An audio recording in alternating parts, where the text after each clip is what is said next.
All right, so we're gonna do something here. Everyone get your notes out. Draw a quadrant on a sheet of paper.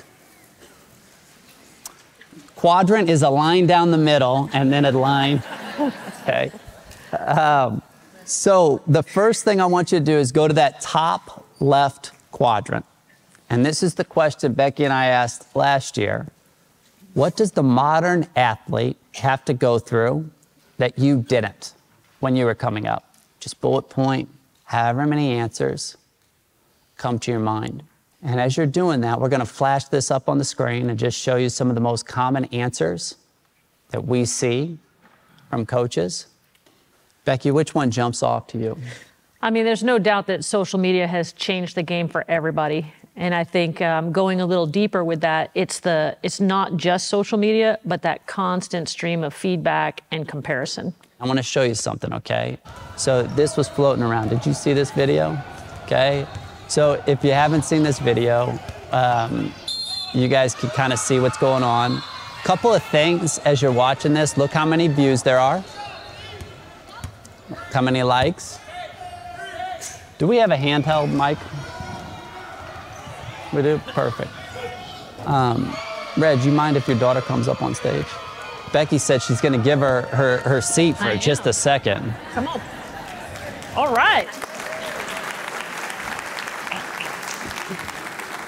Okay, just so everyone knows, because you know you watch these Netflix comedy specials and you're like, is that a plant? Like, did they put that? Have we met before? I don't think so. Okay. I don't think so either. Okay. Did your dad say you're going to be on stage today? No. Okay. So this was not planned. Not at all. Okay. So I just want to know, like, when you see that as a 12-year-old, what goes through your mind? Well, it's like showing us now that like, we're getting more exposure than other people in lives. For example, I've never seen people like actually my age that get like 48.8 million views, and so it just like gives us that entertainment and like determination like to get up there like them. What do you think would happen if 48 million people watched you on social media? I would be excited and kind of nervous, and so I'll be like, oh my gosh, now I'm a celebrity now. Isn't that funny how that works? Yes. So let me ask you this. So you see Kevin Durant right here. They probably love Kevin Durant, right? And so when he says, good stuff, little homies, he's positive. Can you imagine? Who's your favorite basketball player? Steph Curry. Okay. What if Steph Curry tweeted at you? What would that do? I would be so excited.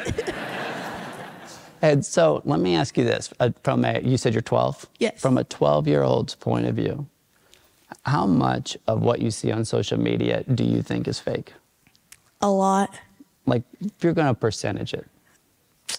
Probably like 65% of the time. Okay. And so why do you think so many people spend so much time on things that are fake?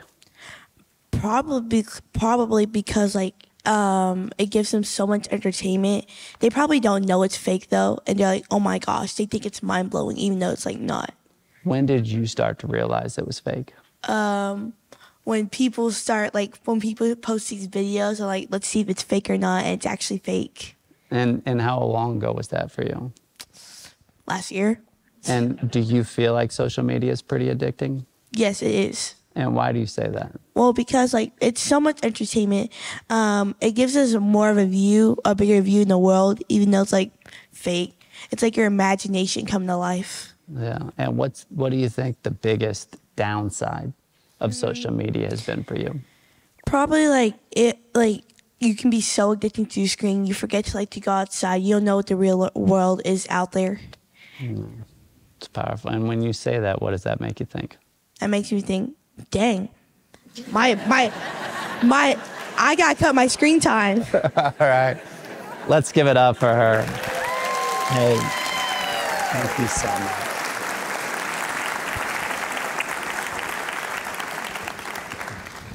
That's so powerful. Becky, when you watch that, what do you think? It's such a true statement, and it's so easy to see the fakeness of social media, but it still has its grip on us regardless of that. Just no doubt. And what I continually am reminded by is how much wisdom young people possess. Thoughts? 100%. And I think this goes to your point of, can we create a platform for people to coach themselves? Because they have the answers. And we just saw it in action. But the only way you can get those answers is to connect. And that's what I'd like to draw you back to that quadrant. And I'd like you to go to the top right side of that. So if I was going to ask you this, what is your biggest challenge personally with communicating with today's athletes? Here are some of the most common answers that we see. Now, what I love about these answers is they make you think. And so if we look at that first one, attention span, we just heard from a very wise 12-year-old that if they become addicted to something, that app gets all their attention. It's not an attention span issue. It's a what? It is an engagement issue. It is this interesting issue? And I think, again, that's why questions are so important, because it engages the learner. You can tune people out when they talk at you. No doubt. I mean, I think of how many times I've had coaches, teachers, leaders talk to me, and, you know, I can sort of be thinking other things at the same time. But if someone asks me a question, I have to reach into my mind for an answer. And that's what we're going to ask you all to do. So flip the sheet of paper over. We're going to show you 12 images. And I want to know which 3 speak to you all the most. And if you were going to do this with a team, what I would suggest is you have them write a sentence next to the number and then collect their answers. It will tell you so much about how they process things. We've heard so many cool answers from coaches and athletes around how they process these images. What's been the coolest you've heard? You know, one of the ones with number 7, we talked to a coach who has young kids, and his kids aren't old enough to have a phone, but they made a cardboard phone, put apps on it, and were using it like a phone when they saw their parents using the phone. And these are, you know, just over toddlers. And so it just shows the modeling part of what we do. And one of the apps was Nike. It was Nike and ESPN. Isn't that funny? So there's so much good discussion that could come if you use this tool with your team. I'm going to ask you to flip your sheet of paper right back over and go to the bottom left of the quadrant. And I'd just like you to just take a stab at this one. Bullet point the answers to this. Why do most coaches tell versus ask? Here's some of the most common answers that we see. Which one jumped off the list for you? I think the big one for me is you weren't coached that way, because I know, you know, growing up as an athlete, I didn't really have a lot of coaches asking me anything. I had a lot of telling, and you know, that is a huge difference. Totally. And it seems like such a blind spot, but the ego gets in the way of you wanting to know what your people think, when really it's just a reflection of how they're interpreting you. And if you can understand that interpretation, imagine how much more effective you would be. Right? And that ultimately gets us into that last quadrant.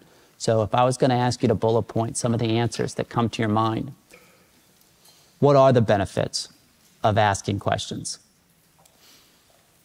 I'm going to flash these up on the screen.